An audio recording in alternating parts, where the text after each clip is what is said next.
It's the weekend and you have financial questions that need answering. That can only mean one thing. It's time for Jill on Money, the show that takes the mystery out of your finances. Here's your host, Jill Schlesinger. Hello and welcome to Jill on Money. We are broadcasting live from the Capital One Bank studios here in New York. And it's fall, Mark. You don't believe it. I know you don't believe it. It did touch, I think, just under 80. I live in one of these old pre-war buildings in New York City, and they're quite charming. But let me just say, the whole air conditioner unit thing is just the worst. Anyway, I was going to have my air conditioner units taken out until I realized it was going to be like summer again this week, which was okay. Good for the dog walking. But, you know, I want to wear my fall clothes, man. Come on. This is the program that takes the mystery out of your financial life. And if you would like to get in touch with us, there are a myriad of ways to do so. I guess the easiest way is to go on to our website, jillonmoney.com. And when you get to the website, far upper right-hand corner, contact us. So easy. Or you could just memorize this email address, askjill@jillonmoney.com. Askjill@jillonmoney.com. Hey, when you go to the website, there's lots of different stuff that we put on there. You know, you can read our columns and listen to old shows, watch television segments. Mark, did you post the TV segment from this week? Mark's going to post a segment from Evening News where I was used as an expert inside of it. However, the more important thing is listen to how the correspondent says my name. She just butchered it. And I only put that up there because it is a hard last name for a lot of people. They see the CH in there. It freaks them out. This week we were talking a lot about the NAFTA 2.0. Did a lot of that during the week. But you know, for most people, you're not really going to be impacted by it. Actually, I think cars could cost a little bit more money. That could be something that happens. And car prices have been marching up slowly but surely. Anyway, okay. So, you know, let's see. What are we going to do? Should I just answer this? There was someone who was supposed to call in. Should I just answer the question as an email? Why not? Why don't we do that? Okay. So, and then send me some more emails. We'll start the show off. Let's make this an email open. It's like the cold open from SNL. It's the cold open for Jill on Money. Okay, Gerard writes, my wife and I recently applied for long-term care insurance. We would give them, I don't know if this is long-term care insurance. I'm going to tell you that right now, because we would give them $200,000, then no monthly premiums. At our deaths, the remaining money would go to our trust, or we could get the money back without charge, whichever we would want. Okay, so we failed some of the medical tests. They're offering a program for $300,000 and a yearly premium of about, let's call it $4,400. Okay, so here's the deal, Gerard. This is not long-term care insurance, but it is a hybrid product. Not that there's anything wrong with that. I just want to be clear that hybrid long-term care / annuity or hybrid long-term care / life insurance policies are out there. And some of them are kind of interesting, but there are always costs involved for doing these things, right? And so what we really need to find out is what is the comparable cost of kind of paying for it yourself? Could you get something cheaper? If you can't get long-term care, are you sure you really need it? I feel like you need a second opinion, Gerard. So maybe what I would do is instead of just, talking to the person who's selling you this product, maybe what you might want to consider is to talk to a fiduciary advisor, someone who's got to put your needs first, and get an opinion about whether or not you really need long-term care. That I'm interested in. That I'm very interested in. So give that a shot. I know it's not a definite. I'm just not sure. And sometimes I need to know what the real cost is and what your comparable cost would be if you didn't buy this or if you bought something else. Okay? Okay, here's an email from Darby. That's so funny. I don't know many Darbys, but I knew one in my past life. The subject is retirement. I don't know where or how to put some money away that's safe to draw on and grows once I retire. I am 55 years old. I have no children. I'm self-employed. And I have one sister distant. Not much debt. I do need a new car. I've got $200,000 of equity in my primary residence, $100,000 in equity in my rental property, $500,000 equity in commercial property, $100,000 in cash, $50,000 a year is what I earn, $6,000 a month in mortgage payments, $4,000 a month in rental income. I understand that's a lot, not a lot of detail, but where is what? So I think he's asking what kind of long-term investment he would make. I guess the first question is how much you need to spend. I mean, look, there are real specific steps to take to figure out what to do with your money. You've got all this equity in your real estate. So the first thing that pops up for me is that you're pretty real estate heavy. You've got some cash. I don't know what you need in terms of extra money. You're making, 50 grand in sort of general wage income, but it looks like you're making a lot more money in income. That's probably why the cash was piling up. I think what you may want to consider is talking to somebody. I don't think you should do this on your own. It's you don't seem like you have a lot of experience with this. If you want, you could build a diversified portfolio by yourself. You could do that. You could go to an investment advisor that's online if you're comfortable with that. There are loads of them out there. But I think that the most important thing that you need to figure out is what are your needs? What are you trying to accomplish as you start putting this money to work?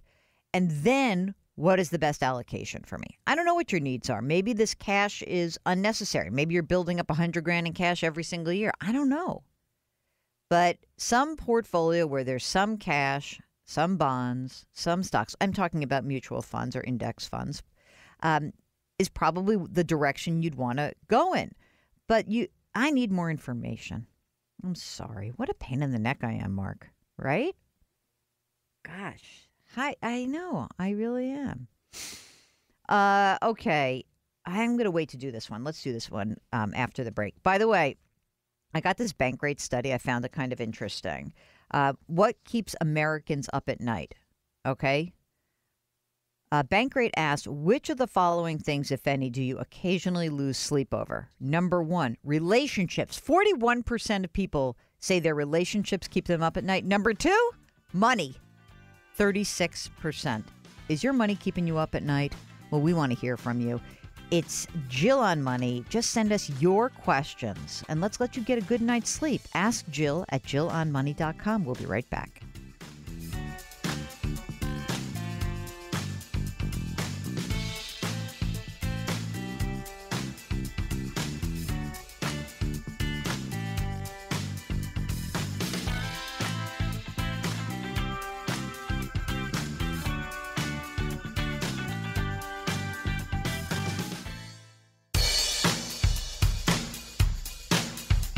Do I invest here? Should I put my money there? Jill Schlesinger can help you. Back to Jill on Money.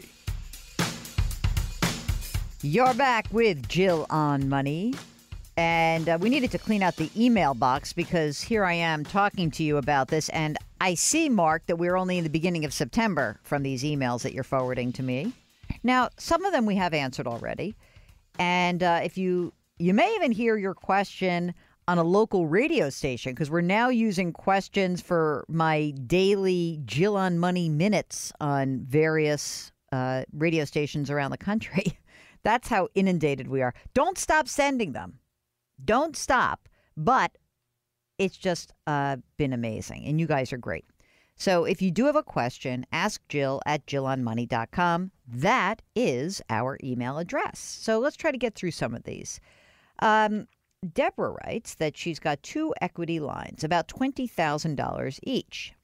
My understanding is that we can no longer claim interest paid on our tax return. I only had that and expenses on real estate property for tax write-off. Any suggestions for how to replace that tax option? It was only about $1,200. The equity lines are on 2 pieces of rental property. Could I get a first mortgage on one? So, okay, interesting question. The tax rules have changed, right? We knew that as of the first of the year.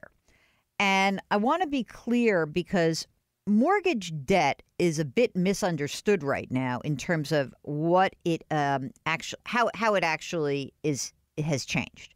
So, big picture, it used to be that you could deduct interest on mortgages up to $1 million. The new law allows you to deduct interest on up to, it says generally allows you to. So let me just say generally, because you should always check with your tax preparer or make sure that your situation falls into this. But generally, the new tax law allows you to deduct interest on up to $750,000 of mortgage debt to buy or improve a first or second residence. But it eliminates the provision that allowed interest deductions on up to $100,000 of home equity debt. And also, just sidebar, if you're in a high tax state, don't forget there's that $10,000 limitation on property tax deductions. Okay, so that's the rule. The question of whether you should now refinance your home, I don't know. I mean, mortgage rates have just gone to 7.5-year highs. Probably closer to 8 soon, as the general long-term interest rates or intermediate-term interest rates, the 10-year Treasury has gone up. 30-year fixed-rate mortgages are about 4 3/4. That's up about a full percentage point from a year ago. So, is it really worth the cost of a refi just to claim the interest? Probably not. I'm guessing no. So what are other ways that you might find some relief? I think that maybe the most direct way is you might find that your tax situation has improved simply because your actual tax rate has gone down.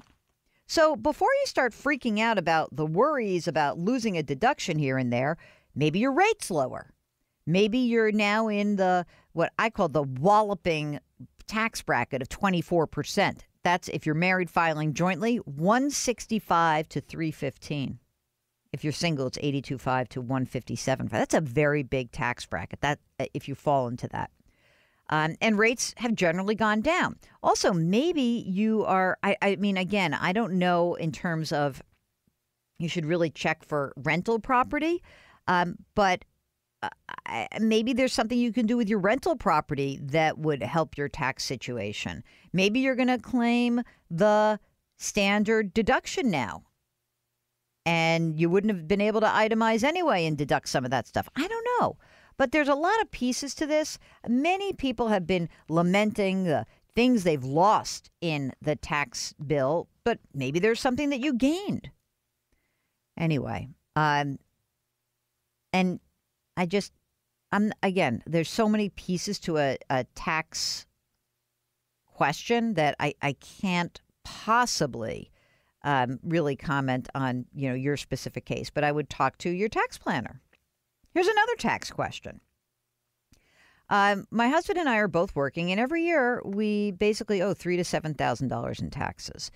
We make $250,000 a year. To reduce our tax burden, someone suggested to make a before-tax 401k contribution rather than our Roth 401k contribution. What are your thoughts? Okay, so again, we're talking about tax brackets here. So here are people who are in the 24% tax bracket, 165 to 315. So if you think about it, that's a pretty low tax, highest marginal tax bracket for someone who makes $250,000. So I would keep doing the Roth. I think the Roth is better. Just withhold more to pay the tax. Am I missing something? Everyone complains about taxes. I mean, these are what essentially could be Who was that guy who we interviewed? And he said these were the lowest tax rates that you're probably going to pay for the next 100 years, like 50 years ago and 50 years ahead. It is truly amazing.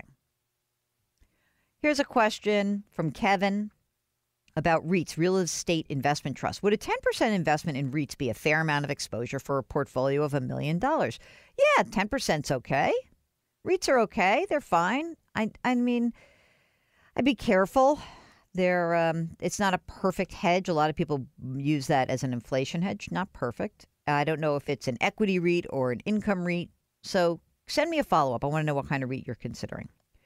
Jim and his wife are both 59. They've got $530,000 saved for retirement. He's got $170,000 in his 401k, the rest in IRAs, including $290,000 in a variable annuity, which they've been in for over 9 years. He says it's done okay. I funded it with $156,000, so it's almost doubled in 9 years. As I get closer to retirement, I'm looking for a better annuity product. I'm sure annuity products have improved since I bought my River Source annuity. A financial advisor is recommending a fixed index annuity with lower fees than the current one. In addition, the annuity has a death benefit, which is attractive to both me and my wife. Would you recommend a fixed annuity product? I plan to keep working until I'm 67 and then live in my 401k. Okay, you ready for this? Breaking news. You don't need another annuity. You said that you've got this money is coming from an IRA account. Why are you going to buy another annuity? When the surrender period is up, what you can do is just let the money flow back into the annuity, into the IRA. Don't buy another annuity. You want to really save yourself some money? Here's an idea. Buy some index funds.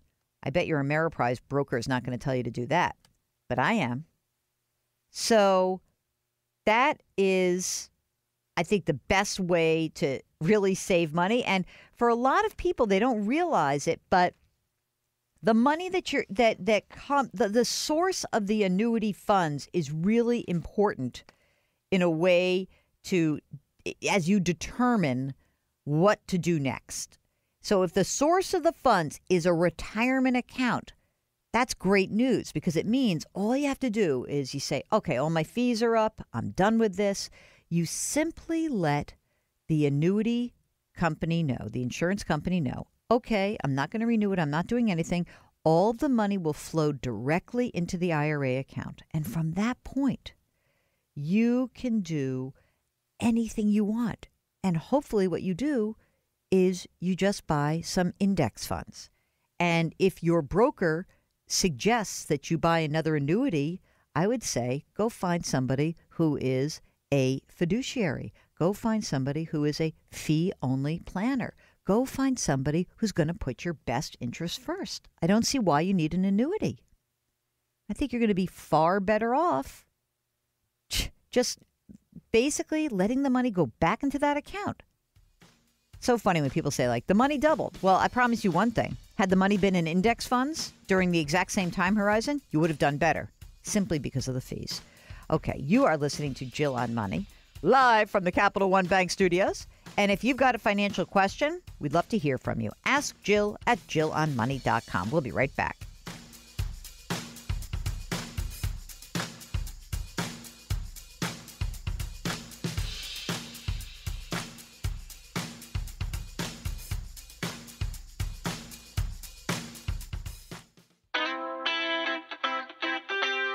If you've missed any part of a show or want to check out a past show, go to JillOnMoney.com for more great personal finance content. You're back with Jill on Money. I woke up at 3 o'clock this morning and Mark is waiting for me to pass out, but it's not happening yet. I refuse. Je refuse. We are talking to you live from the Capital One Bank studios here in New York. And if you've got a financial question, we want to hear from you. And the easiest way to get in touch, ask Jill at JillOnMoney.com. Ask Jill at JillOnMoney.com. That is what a number of you have done. Here's a note from Catherine. She's saving the maximum in her 401k and IRA. She's interested in annuities as a way to save more tax deferred. Any suggestions? I'm 56 and my husband's 62. We have excess cash to invest and will not have a liquidity need for this money.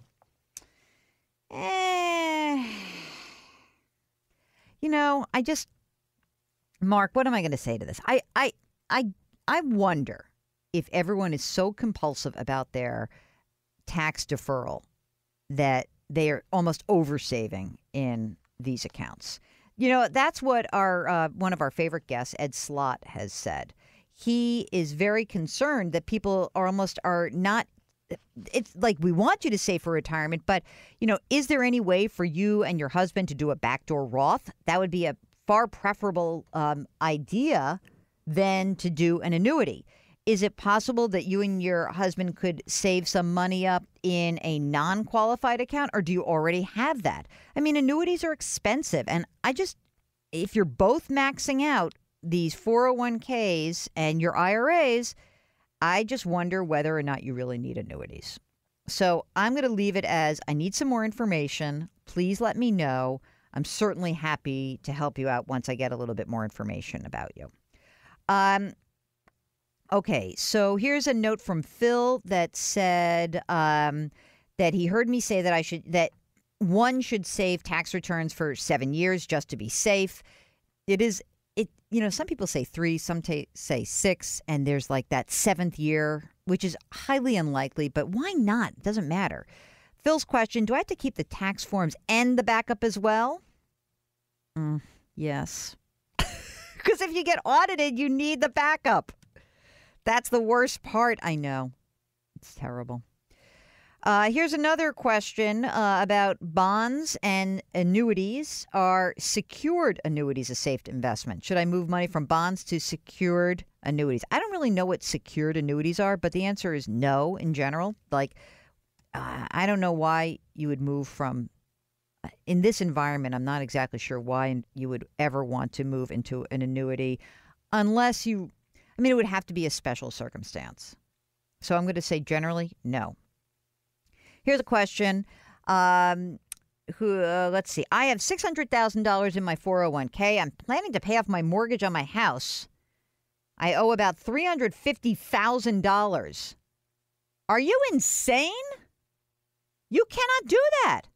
Don't do that. Do not pay off your house, because if you take all that money out, you're going to get taxed as if you earned $350,000 in a lump sum. So I'm sorry to get crazy. So what you want to do is don't take the lump sum, don't take the money out, roll the money over, keep paying off your mortgage. Unless I'm missing something very strange here, no, don't pay off your mortgage. You're going to get hit with a huge tax bill. And God, I get so wound up, Mark. Is this the 3 a.m. talking right here? Could be. No, don't do that, please. I'm blowing through these emails. Told Mark I had to get through the backlog. Okay, here is a note from, let's see what your name is. Oh, do you not give me your name? M. Let's say M. Oh, Marianne. 401k performance is the subject. My funds are 62% in a 2020 target fund, 32% in a Vanguard 500 index, cap preservation fund. My personal performance from April through July is 1.5%. I feel like my performance is lower than others. I also have a Vanguard traditional IRA that's 60-40 stocks and bonds. I have a mutual fund with Wells Fargo, $80,000 in an online savings account, $17,000 in a local credit union. So let's see what we got here. 59 years old. I've got a low-paying but rewarding job. I will stay until I qualify for Medicare, so 6 more years. Mortgage is paid. I live frugally. My husband passed away more than 10 years ago. He was the major breadwinner. I will qualify for widow's benefits at age 60, which will be 6 months. I'll collect $1,900, which is reduced. I plan on collecting early. I will receive an additional $700 a month from my husband's pension. My goal is to only take what I need from my 401k so that my 2 adult children will at least inherit what is in the 401k upon my death. I would like an opinion on my financial plan. The reason why your performance is low in your 401k is you're in a 2020 target fund, which essentially assumes that you are probably pretty much a safe investor. Okay? And you got most of the money in this capital preservation / 2020 fund. So if you want, look, you're probably not going to tap this money for a while. So what I would probably do is in this fund, since you're not going to tap the money probably until you need it, it doesn't sound like you're going to need to invade it. Why don't you just go to you have your Vanguard IRA, it's 60-40 stocks and bonds. Why don't you do the same thing? Why don't you just be 60-40 or 50-50 with this money as well? And then you will have similar performance.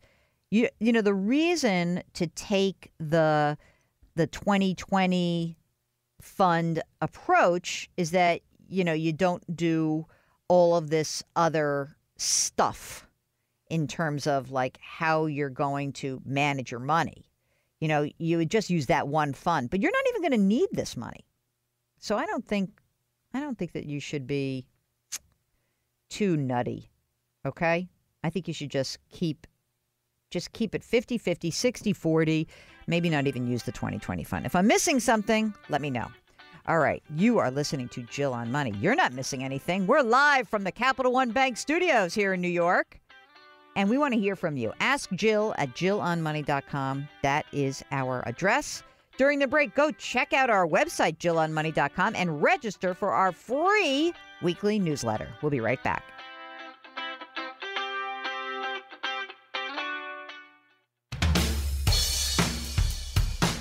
Have a finance question? There are many ways to reach the show. You can call anytime at 855-411-JILL, send an email to askjill at jillonmoney.com, or tweet a question on Twitter using the handle @JillOnMoney. Just use the hashtag AskJill. All right. You're back with Jill on Money. Thanks again to Gary Shatsky, who was kind enough to drop in and say hi. If you missed that interview, go to jillonmoney.com and you can listen to it. Very easy to do. You can also read the stuff that I write. You can watch television segments. You can judge my hair on a segment-by-segment basis. Mark sometimes weighs in with, I liked that dress, or I did not like that dress. Whoever thought that would be you, Mark? Who would ever think? Mr. Radio becomes Mr. Visual. Anyway, give us a shout if you've got a financial question. I am a certified financial planner still. I got to do all my, my continuing ed. Urgh. That's one of the requirements of being a CFP. But if I can help you out, I will. Ask Jill at jillonmoney.com. Mark's finished all of his coursework for the CFP. He's going to sit for the exam next year. It's very exciting for us. And then we'll have to see whether we can use the mark for Mark, meaning the CFP with a little circle in it. I think it'll be great. All right. So Stephen writes that I am 59 and a half. I'm in good health. I've got good job security. I plan to retire at age 65. I am a member of a union, a big one, and together we are building a pension for me. I love that. That is true. Anyway, upon leaving my current employer, I plan to roll my pension into my existing rollover IRA. A friend of mine encouraged me to investigate the tax implications. Specifically, my employer will be contributing a substantial portion to the pension. Would I make more money by leaving the money in the pension or by rolling it over into the IRA? When I take a distribution, I must pay regular income tax. Would my distribution from the pension be taxed at a lower rate? What about the growth I might earn in the stock market? Would that growth outpace the tax liability? I listened to your show on WCCO radio in Minneapolis, and I think you're wonderful. Let me tell you something. I love WCCO. It's a great station, and love the people there, and thank you so much for writing. So, Stephen, let's think about a couple of things. First of all, if you're a member of a big union, my inclination to you is to for you, I should say, not to you. My inclination for you is to keep that pension where it is. Because a pension is a guarantee. It's a promise. Now, it is true that there have been times where pensions break their promises, but it's quite rare. And if you're with a large employer, maybe a state employer or maybe a big company, it tends to be that pension guarantee is a better deal than managing your own money in the rollover. And the reason is this. You are managing your money yourself in that rollover. The pension is professionally managed. And generally speaking, it will give you a target return that they're on the hook for. So I like a guarantee. I think a guarantee is a darn good thing. If you were to roll over the money into your IRA, then what would happen is you would do a direct rollover. So they would take the cash balance of the pension and would roll into your IRA. There's no tax event. And then the money just comes out. And as the money comes out, it is taxed at your current tax rate at that time. Same for your pension if you left it there. As the money comes out, there is that money is taxed. Because the money that you put into a pension and the money that your employer put into the pension has not yet been taxed. So I don't think there's a tax issue. I think it's a risk issue. And I would much rather that the company be on the hook for the risk than you be on the hook for the risk. Okay? So that is my advice for you, Stephen. Good luck. And, I do notice, by the way, as I talked to you, it was just recently the Minnesota State Fair. And I know that because John Hines was anchoring there and told me that he did eat a foot-long hot dog every single day during the state fair. I have got to go there. I want to go to the state fair in Minnesota, and there's going to be like culture shock for the Jewish girl in the state fair. I want to see the animals, the cattle. I don't know what else they have. Some cheese. Not Wisconsin, but it's close. David writes he's got a home loan at a 3.25% rate with the VA. He's got pensions, Social Security, medical insurance, long-term care insurance in place. He's got $1.2 million in an IRA. He owes $180,000 on that 3.25% loan. He draws $40,000 annually for his IRA for fund money. Should we pay off the house, accelerate payments, stay the same? House is worth $400,000. Thanks. I love the show. Hey, David, do nothing. Do not pay off that loan. If you've got $1.2 million in an IRA, keep that money. Once you pay off the loan, then you essentially are losing the liquidity. You're losing the access to the money. I bet that IRA account is earning more than the 3.25% rate. And over time, it probably will. So I would not accelerate. I would not pay off the home loan. I would just stay the same. So easy. Just stay the course and don't pull more money out of that IRA than you need to pull out. It's unnecessary. Okay? Stay the course. You are listening to Jill on Money, live from the Capital One Bank studios. I just want to say it a few times in the early stages of this. So we've never had a sponsor of the studio. If you've got a financial question, send us an email. Ask Jill at jillonmoney.com. We'll be right back.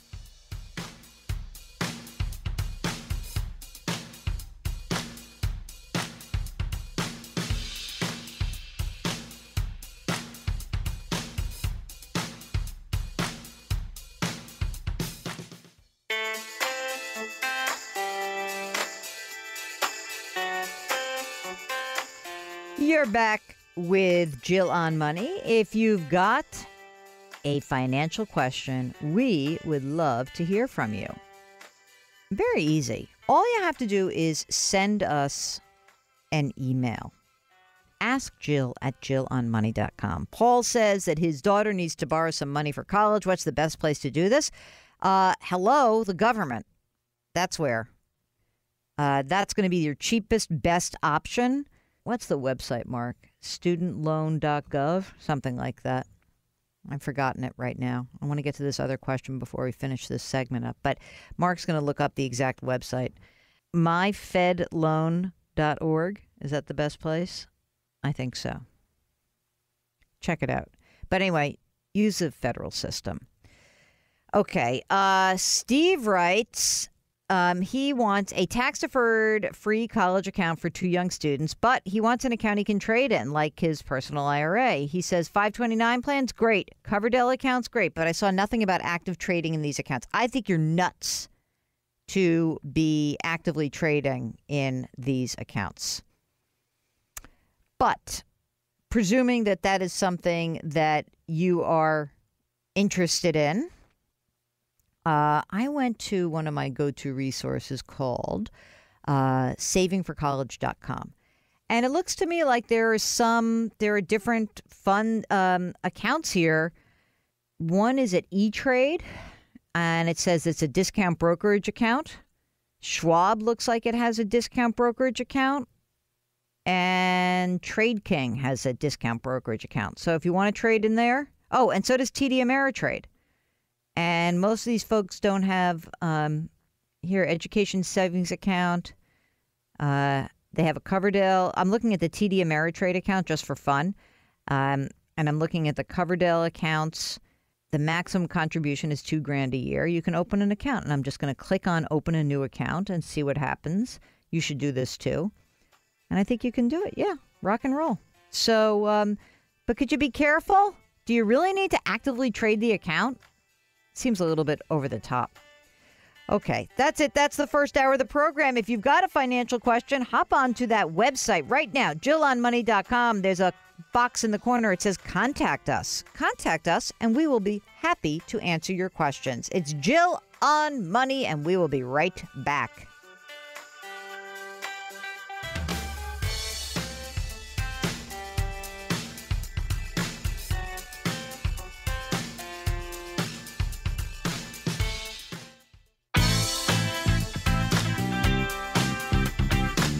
It's the weekend, and that can only mean one thing. You're listening to Jill on Money, the show that takes the mystery out of your finances.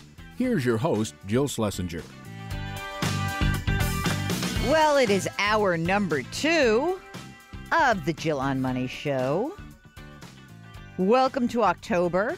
Here on the East Coast, it kind of feels a little bit like summer again. Mark is giving you the big thumbs down on that.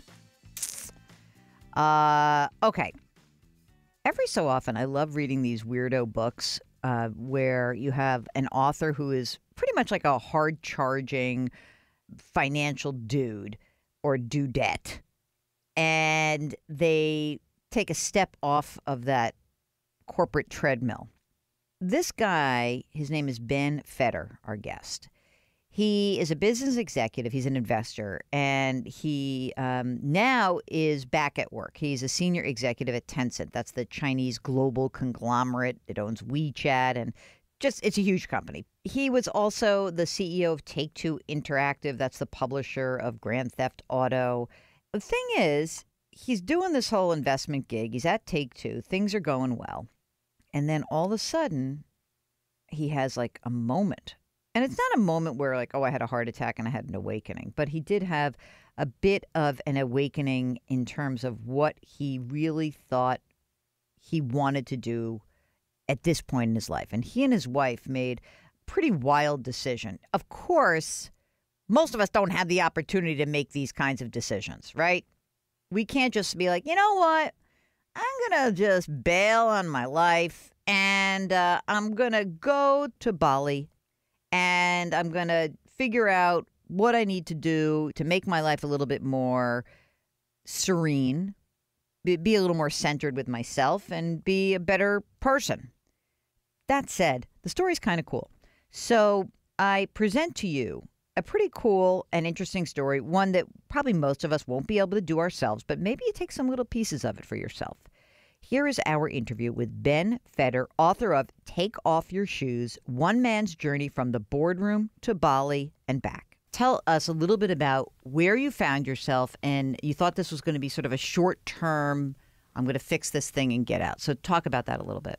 So we found a company that my partners and I found a company that was really troubled. SEC investigation, FTC investigations, being threatened of being thrown off of NASDAQ, and any number of things that had gone wrong with the company. We found ourselves in this shareholder meeting where we replaced the board, replaced the management. And I went in essentially as kind of an interim CEO for 6 months. And as these things go, some 6 months, the board came to me and sort of said, you're doing a great job. Why don't you stay? And so 6 months turned into about 4 years. I loved the job. Very exciting. The people there are terrifically talented. The products they produce are incredible, including Grand Theft Auto and Red Dead Redemption. But at the end of 4 years, I was circling the globe, multiple times a year.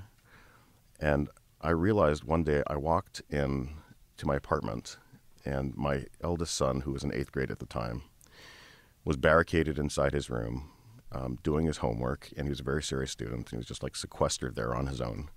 And I just cracked the door open. I said, hey, Sam. And he just grunted something at me. And then at dinner, he kind of, grunted some more. And I had this moment of, I'm circling the globe. And his youngest sister was about 6 years old at the time. And so if I'd been in that company 4 years, call it, so from the ages of 3 to 7, I'm circling the globe. My kid's going into high school, and I know what high school is like in New York. Mm-hmm. And from there to college, and then it's all over. And I had this moment, it's like I'm running around doing my thing, he's doing his thing, and I'm going to miss this moment. And I had this epiphany of like, this is where it happens. This is where husbands and fathers turn into the men they never intended to be. And like visitors into their children's lives every so often. Every so often, but it's not what anybody kind of goes into a marriage and goes into fatherhood wanting. But you follow your ambition, you follow your career, and that's what happens. And I had a choice to make. Talk about what happened when you went to your wife Victoria and said, "I have this epiphany." Well, the truth is, she was going through her own thing too, so she had her own little epiphany, and had come back from a ladies' weekend. Where one of the women had taken a sabbatical in Barcelona with her family. And Victoria just kind of peppered her with questions the entire weekend and came back home and sort of said, why don't we do it? Why don't we just go on a sabbatical? And I thought that was for librarians and academics. I didn't even consider it a sabbatical. Mm-hmm. And she and I had always talked about, hey, when we were younger, maybe just take some time off. The gears started moving. I was like, well, what would that take and how would that happen? When you were this person, you're on this ambitious career track, did you have this like nagging thing that said to you, like, but if you take the time off, you're out of the game and then the world passes you by? I mean, that's a big voice that many entrepreneurs or CEOs or managers have, right? Everybody has it, right? It's scary. So how did you manage that? What did you say to that voice? I was reading a book at the time. It was this little book. I always, people find it funny. I'm always plugging somebody else's book. And it's called Escape 101, How to Go on Sabbatical Without Losing Your Money or Your Mind. Mm. And they talk about that voice. Like, what do you say to that voice when that voice hits you? Shut up. Well, you say is, you remind yourself, which is true, that nobody who's gone on a sabbatical regrets it. That's interesting. And it's just a gift to yourself and to your family. And I just kind of realized, I had an executive coach who kind of gave me that old saying, are you working to live or are you living to work? Mm-hmm. So A, it takes a little bit of confidence to know life will be okay. Right. And B, the flip side of fear is courage. And you need to have a little courage. There was this bit in the book that I highlighted. You're having conversations with different professionals. You said, what surprised me most was not what these people said, but the number of them who said it, that so many of them did not have their whole hearts in their work, the very place they spent the bulk of their waking hours and adult years. They were not leading their lives as fully as they wanted. Did you feel that way, that you weren't leading your life as fully as you wanted? Look, I was leading a very full life. Mm-hmm. There are many times in my job where I kind of looked at myself and I said, I get to do this. How incredible. I mean, it was an incredible experience. Mm-hmm. And yet, I was paying the price of my family. And so my work life, I was absolutely living to the fullest. Mm. It was my family life that was beginning to, I wouldn't say fray at the edges, but I was concerned that it would. And I was, not knowing my kids and all of that stuff. So, the truth of the matter is I was highly engaged in my work. Okay, so you and your wife have this conversation. You finally get there, and now you're going to try to figure out the where. So talk about how you made that decision. So we ended up in Bali, but Bali was not our first choice. So, we kind of sat down in front of Google Earth and our computer in the kitchen, and we were watching the spinning globe and said, all right, where do you want to go? So we kind of looked at different places on the globe and zoomed down and zoom in and spun, and it was like, okay, this is a terrible way to do this. Right. And, we're business people, so we just sort of, okay, what are our goals? What do we want to accomplish? And, what are the options that map against that? So that's, we did that exercise, and what came out was a place in South America. And so we decided to take a little recon trip there in the summer before we went, just to find our school for our kids and figure out what it was like. And at the end of that, I said to my wife, Victoria, I was like, I've had a wonderful weekend, but I can't do this. It's not happening. And what was it about the place? It was, I found it uninteresting. I felt it was like suburbia in Spanish. And B, I had all these fantasies about what it would be like. It was Mendoza, Argentina, which is kind of the wine district. And I thought, it'll be Napa in South America. It's not anything like Napa. Bali, though. So that's I just kind of out there. So my wife's kind of drumming her fingers. It's like, we're leaving in 2 months. It's like, all right, where are we going? And I spoke to, my brother had been there, and I spoke to an artist that I knew who lived there. And he just like, I could hear in the phone, I could hear almost the tears in his eyes about, how wonderful a place it was. Okay, we'll get back to our interview with Ben Fetter in just a minute. If you want to figure out how to take off your shoes, maybe it's a question about retirement or tax planning, maybe you ought to give us a holler. Very easy. All you have to do is send us an email. Ask Jill at jillonmoney.com. We'll be right back.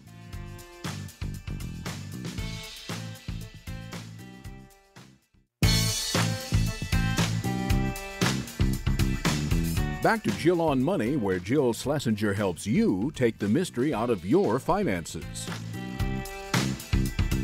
You are back with Jill on Money, and we are speaking to you live from the Capital One Bank Studios. Dun, da, da, da. Isn't that fabulous? I want to thank all of our friends at NEFI, the National Endowment for Financial Education, because they awarded me and Mark with an award for personal finance, best personal finance radio work. How about that? That's kind of cool. Okay. If you've got a financial question, we'd love to hear from you. Ask Jill at jillonmoney.com. Right now, we're going back to our interview with Ben Fetter, who figured out a lot about himself when he took his family to Bali for an extended period of time to kind of figure out what it is that he wanted to find in himself and for his family, the important stuff. So in this segment, we find out what it was like to land in Bali for Ben Fetter and his family. So what was it like when you first got there? What did you find enchanting about Bali? So, one of my little transformations was I became a lot more spiritual while I was there. And somebody said to me something which I didn't quite believe, but I'm beginning to believe, that there are certain places on earth that are just spiritual. And Bali's one of them. Bali's got one of the last intact remaining indigenous cultures that are really unpolluted by Western culture. It's a little small island in Indonesia. Indonesia is the world's largest Muslim country, but this little small island is an island of Hinduism and its own little brand of Hinduism. And it's very kind of... It's very primordial. It's very kind of old and ancient, and yet very inviting of Westerners to participate. So I found it truly fascinating and spiritual. And did you grow up with religion in your life? I did. I grew up as an Orthodox Jew. Wow. I did. So were you the kind of Orthodox Jew? But I've since become a Jew-boo. I've become a Buddhist. I was just going to say, you're kind of the Jewish guy who's like, yeah, I get the spirituality. I just need a different flavor of this. Right. So you understand. It's more a state of mind than anything else. Right? Right. When you go there, how do you tap into that spirituality? Like, what happened? I know you talked about yoga, which you basically described as like a girly thing. Well, look, I used to lift weights. I used to, cardio. I was kind of like, I was doing what any hard-charging executive you imagine would do. Right. Look, when I went there, I said to my wife, like, what am I going to do over there? I'm so used to all this stimulation coming at me from all directions. And I had no idea what I was going to do. And she goes, you'll be bored. It'll be okay. You'll just be bored. I wasn't bored at all. I was curious about meditation. I'd read a book about meditation. I thought that was fascinating. I'd read another book about brain plasticity and how we can change who we are by changing our thoughts. I started getting into meditation and into yoga and into all sorts of things that are just really about being centered and grounded. And, spirituality is kind of a big word, and I think it has nothing to do with religion, honestly. And if you boil it down, I just think spirituality is love. Love for yourself, love for others, love for compassion for people, animals, whatever. But I'm not at all interested in what I'd call like the church of Buddhism. I'm interested in the philosophy of Buddhism. How did your kids adapt? I mean, because it was a finite period of time. So you went in and said, this is going to be a 6-month thing. We're going to have our kids in this school. It sounds like you found a very cool school that was really interesting. So you have this 8th grade grunting boy. What was his reaction upon learning about this game plan? So we told our kids one at a time, and we took Sam out to lunch at a local diner, and we kind of dropped it on him slowly, but eventually he kind of like, he was listening, and then he said like, "Wait, what? What did you say?" And we kind of repeated it, and then he just sort of fell silent, and he didn't speak again for 2 days. Oh my God! And he just sort of, "I need to leave," and he just walked out. Get out! And he just kind of, he didn't speak, and then eventually Victoria said to him, "He's like, I spoke to your guidance counselor. This is not going to hurt your chances at all for getting into college." Right, because that's the only thing he's thinking about. That was the I'm only sure. thing he was thinking about. I think he eventually came to realize, like, wait, there's no downside to this, and I get away, and I get a little vacation. And I know what my college essay is going to be. So I don't think he was as sophisticated. It turned out to have been his college essay. I don't think he knew about it then. When he got in, his admissions officer sort of wrote on the form letter. There's a form letter, but a little note on the bottom goes, "I really enjoyed reading about your time in Bali." Oh, that's cool. I said to him, I was like, "You're welcome. You win. I did that. You for win. You. I did that That's for you. excellent. So the other three, tell me about the way that they experienced this. They all changed in their own ways. I thought my daughter was really bullied in school here and had a really tough time in school. And one of the things she was curious about was whether girls were mean like that everywhere in the world or just in her school. Mm-hmm. And I don't say they were mean. I mean, I feel for those girls in her class also, because they probably didn't know they were bullying. They were just being girls. She was in a tough place. She was in a really tough place, and she blossomed. She That's totally great. blossomed. How nice. Yeah. Okay, you come back after this experience. You are changed. Yeah. And did you come back to the same job? Like, where you take a sabbatical and you leave, but you come back. Now talk about the reentry and what that was like. In general, my work now is really trying to synthesize what I learned in Bali in terms of kind of being mindful and spiritual and all that stuff, while at the same time being engaged in my work and competing in the world. I don't think I could ever go back to who I was, but at the same time, I don't think I could be kind of this, I don't know what to say who I was. I don't want to label it, but the kind of person I was while on sabbatical, because I'm not on sabbatical. I'm right. working. But I do want to retain those stuff. So I've retained certain practices that I picked up in Bali that guide me and center me and allow me to live a very full life. And I move in the world in a much different way. I think my edges come off. And paradoxically, I think I'm more effective and able to achieve more. So what are you doing now? Work-wise, I run partnerships for large Chinese. There are two giant Chinese internet companies. One is Alibaba that everybody knows. The other is Tencent. And I work for Tencent. I'm their U.S. guy for their video game business. When you went back, and I'll just cut to the chase because I found this fascinating, that you sort of came back in, and it sounds like you sort of got pushed out from the previous position. So, yeah, right. So I came back, when we took over the company, it was part of a firm, a private equity firm. And then when I came back, went back not to the company, but to the private equity firm. Right. And it had been 5 years since I had been there. And by the time I got there, and I was like, it took about a year for everybody to realize my heart wasn't in it. I wasn't into it. They weren't into it. And so we kind of came up with a plan. And I became vice chairman, non-executive role, with an ability to do my own thing, which is what I wanted to do. And I was happy doing that until I got a call one day from Tencent. And I thought, well, this is cool. How is it that when, you're working today, something comes flying in your face? Talk about what... You mean that phone call that just ruins your entire day? Yes. That one. Maybe that one. Or that email where I sometimes get like the email and my heart starts racing and I have a whole interior dialogue about what I'm about to say. Yeah. And then I hopefully take a breath and don't say it. What do you do? I try to breathe and not say it because sometimes I'll say it here in the studio and Mark will capture me on tape. He'll edit it and he'll send me an audio clip of me saying something horrible, which is like he makes me a better human being by reminding me not to do that. So, so it has many F-bombs usually and various languages. Right. So what do you do? even before I went to Bali, I had this rule about that, which I'd call my 24-hour rule, which is don't respond, don't react, give it 24 hours. And that 24-hour applies to situations where I'm totally screwed. I have no answer for how to get out of the situation. And just by giving it 24 hours and letting it percolate, solutions begin to emerge. So give it a little bit of time. And so I kind of do what you do a little bit, which is I give it some time and breathe through it. But I find since I started meditating a while ago, I have this kind of matrix move where I kind of feel like I just slow it all down and just, dodge the bullets a little bit and sort of observe and so that I can respond instead of react. And it comes naturally now after kind of years of meditation. I just kind of do that. It's not to say that I don't get those feelings every now and then. I'm human like everybody else. But on the margins, I have a much different approach to all of that, right? And I don't take it as personally. Right. I mean, forget the emotional part of it, but cognitively, it's good to know that we are all pre-wired for that kind of fight-flight thing or anxiety or whatever, or negative bias. This is just the way the human brain works. And just that knowledge to know it's like, oh, there it goes again. Right. Just sort of say, there it goes again. Right. And just recognize it for what it is, because it's not reality, right? It's just this creation of your mind, and which is the result of your brain's a result of millions of years of evolution. Just recognize that for a second. It's like, okay, this is not real. Thank you so much to Ben Fetter. Go check out his book. Kind of cool. Take Off Your Shoes. One Man's Journey from the Boardroom to Bali and Back. You are listening to Jill on Money, and we're not going to Bali just now. Nuh-uh, we're going to break, and when we come back, we are going to take more of your questions. If you've got one, send us an email. Ask Jill at jillonmoney.com. We'll be right back.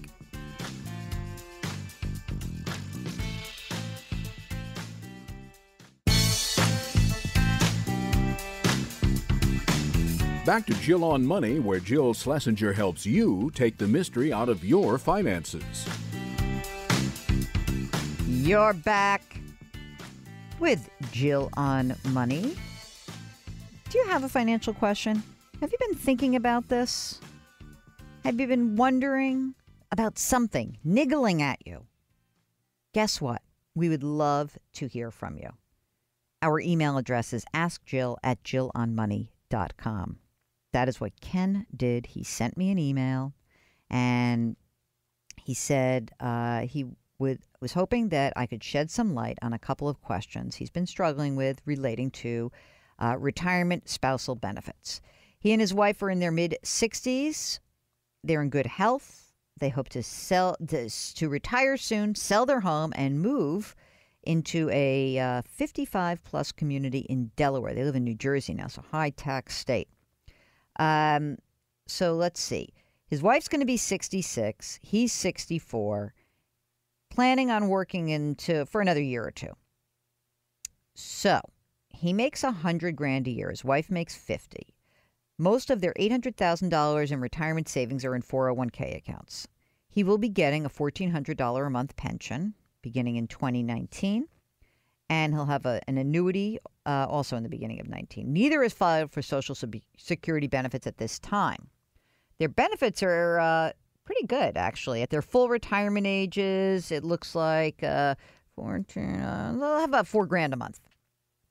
He says, to me, it looks like our best option for claiming benefits would be for me to wait until I turn 66 and take a 50% spousal benefit on my wife's account while delaying my own benefits to 70. If I figure this right, could amount to $13,000 over the next 4 years.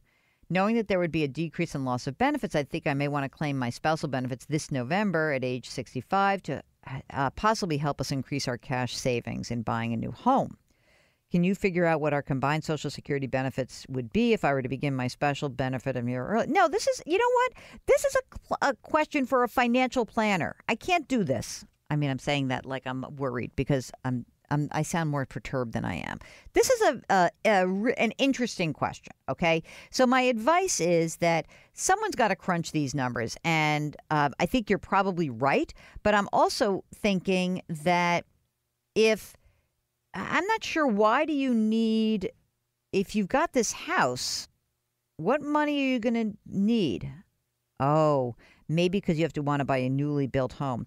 Well, here's what I would do. First of all, I wouldn't buy a new home until I sold my current home. And that's number one. And if it's going to take a year to build the house, then I might rent during the year that you're building a house. That would mean that essentially you need some money just to float you, but you may want to just keep working if you want to have this game plan. There's so many variables in this that what I would say, Ken, is that you need a financial planner. How about that? That's all you need to do. You get a financial planner, and then I think you're going to be happy. And if you want that financial planner to be somebody who is fee only, you can go to NAPFA, NAPFA.org. You can also go to letsmakeaplan.org and you can find yourself a fee-only financial planner at NAPFA. You can find yourself a regular advisor, but you need someone to run these numbers. There are way too many variables for me to do. Okay? I'm sorry. I know you wanted a quick, easy answer to your question. Ralph writes he's getting close to retirement. What's my opinion of a qualified annuity contract? Not high. How about that? Is that good? I mean, the problem with these contracts is that they are expensive. They always sound wonderful until you actually figure out how much you're paying for it. So I would very much caution anybody from buying an annuity contract before they get a second opinion. I need to know many more things about your circumstances before giving you that second opinion. Robert writes, he listens to the show and the podcast. Very nice. Guests are fun and entertaining, provide informative financial, economic, and business info. Keep going. God, I wish I had that on tape, Mark. Someone else saying it. So Robert says, I keep reading and hearing from experts, quote unquote experts, about the troubles Social Security may have in 15 years. And would maybe not be able to benefit obligations to recipients. It's not that they won't be able to honor them. They wouldn't be able to fully honor them. That in 15 years or so, I think it's 2035, the Social Security system as it exists, the trust fund, which was built up because there were more people working than retiring, will be depleted. And then the number of people working would only be able to pay into the system to pay out 3/4 of the promised benefits. Okay? So Robert's question is, who specifically should we talk to in Congress, at the Social Security Administration, or any other government agency about this, and request they get off their tush and fix it now rather than wait until it's too late and or benefits have to be cut or taxes raised substantially?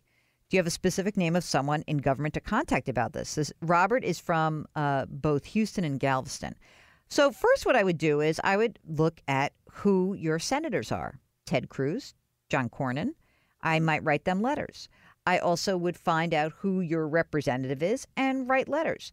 But that's about it. That's all you can do because no one cares about you or me if I'm not in their district, right?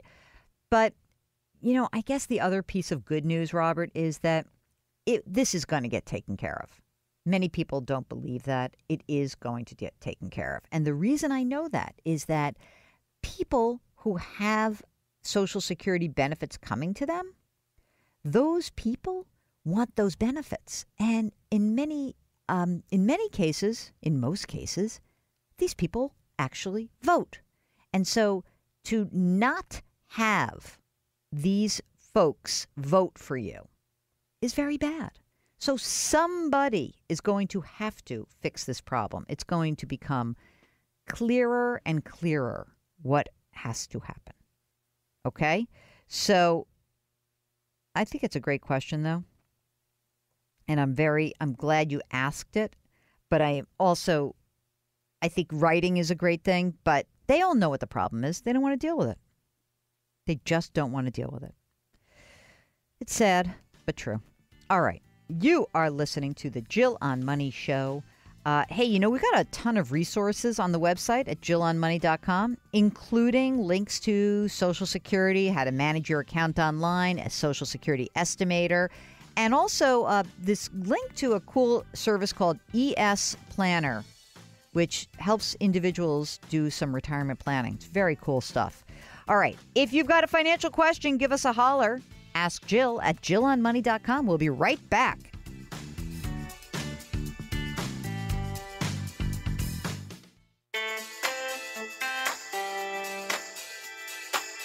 Back to Jill on Money with Jill Schlesinger. Have a question? Call or email anytime. 855-411-JILL or ask Jill at jillonmoney.com.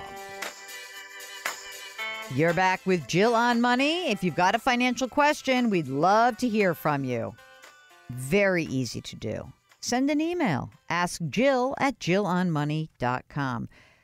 I'm just trying, I'm going to have to write a big article, Mark, about year-end tax planning given the new tax law. I can't just recycle all of my old columns, which is what I usually do. I go back, I look at it, and then, oh, this is going to be real work. I'm just kidding, guys. I know. Yeah, you got the things that you have to do. All right. Send us an email. That's what Steve did. He wants a quick assessment and advice on the next decade. He's 53. $285,000 salary, no debt, house is paid off, it's worth $500,000. Emergency fund, $145,000. 403B has $695,000. Kids' college is funded. How am I doing? You're doing great. What should my goals be for the next 10 years? I don't know. You tell me. What are your goals for the next 10 years? What do you want to do? Are you married? You didn't mention a spouse, but you got some kids. Here's what I would say.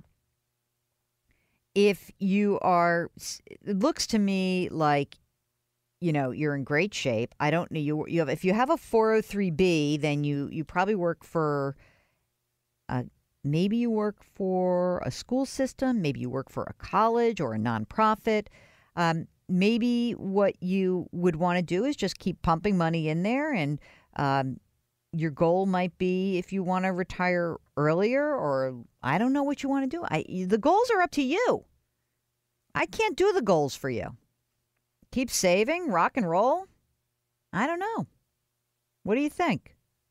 You have to figure that out. You really got to figure out what your own goals are going to be. Okay. Let's move on. I love all these great questions about, like, what do I do? I have extra money. This is from Lee. He says he looks forward to listening to the podcasts also, which I love. Our podcast is called Better Off, and you can subscribe to it anywhere you get your podcasts, Apple, Stitcher, radio.com, Google Play, anywhere you get those podcasts. Lee says that his commutes have, or she, I'm not sure. All right, it's a he, Mark says. Lee's commutes have drastically changed since he started listening. He says, I have some cash that's parked. It's not being put to good use. I've been shamed by your advice into needing to change my allocation to a less risky one. I am prepared to purchase more bonds through funds. That said, it's my understanding that this isn't the best time to purchase due to rising interest rates. Best to bite the bullet and pull the trigger now? First of all, yeah, of course. Are you going to be market timing? We can't. I don't know when the bond market is going to move, but I get what you're saying. You're essentially saying that, gee, with interest rates rising, should I really be buying bonds right now? I think the answer is that if you're investing for the long term, you shouldn't worry. You shouldn't, okay? Just do it. And, you'll be mad at me because what's going to happen is the bond market's going to fall apart right after you buy, and you'll yell at me. But, if you bought the stock market at the all-time high in October of 2007, and you just stuck to your game plan, you were richly rewarded. So bonds are not going to be in a cycle of one thing or another forever. You're a long-term investor. Get going. Renee writes that she is 68. She's retiring. She wants to take her ex's benefit and then switch to hers at 70. If he passes later, will I be able to claim the survivor benefit? I don't know if you can switch back and forth twice. Yes, take the ex benefit and then switch to yours at 70. But I don't know if you can do that. I would actually, that's a Social Security question that I would ask the Social Security office. I don't know the answer to that if you get to switch back later. I'm not sure. Here's a question by Stephen, who thanks me for, or not, maybe it's a comment, about retirement savings. The idea, okay, so he's responding to a book that I had mentioned in an article called Rescuing Retirement. The idea being proposed sounds similar to the Social Security system in place. The main difference is that people are actually receiving their own funds back in retirement instead of relying on the next generation. It's not exactly like it because it's not a pay-as-you-go system. So it's just a different approach. Mark, you're going to have to put the actual link to that article in the show notes. But I see why you would say that. I think it's different. I'll tell you, the thing that I like about both Social Security and this idea proffered by this book, which was called Rescuing Retirement, is that that retirement becomes a compulsory part of everyone's life. And if we don't force people to do it, they're not going to do it. That's what we've learned. Okay, Will has an estate planning question. He was updating his revocable trust. The trust states that my current spouse, as opposed to his future one, during her lifetime receives all the income from the brokerage accounts, preserving principal for the most part undistributed, after which the principal balance passes to my children from a former marriage. One question remains unanswered, concerns my IRA. Is there a method by which its value fits into this scenario? No, it's different. So if you want, you're going to have to divide it up and say some of the money goes to her outright and some of the money goes to the kids outright. I think that's an easier way to do it. Thank you for writing, Will. Thank you all for writing. And by the way, if you've got a question, it's Ask Jill at JillOnMoney.com. We'll be right back.